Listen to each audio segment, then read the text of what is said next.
Lyca productions Subaskaran தயாரிப்பில் அறிமுக இயக்குனர் ஏஆர் ஜீவா இயக்கத்தில் அனுபமா பரமேஸ்வரன் நடிப்பில் லாக்டவுன் டிசம்பர் 5 முதல் திரையரங்குகளில்.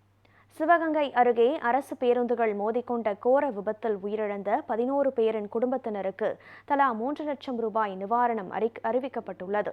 கும்பங்குடி பாலம் அருகே அரசு பேருந்துகள் நேருக்கு நேர் மோதி பயங்கர விபத்திற்குள்ளானது. இந்த விபத்தில் 11 பேர் பரிதாபமாக உயிரிழந்தனர்.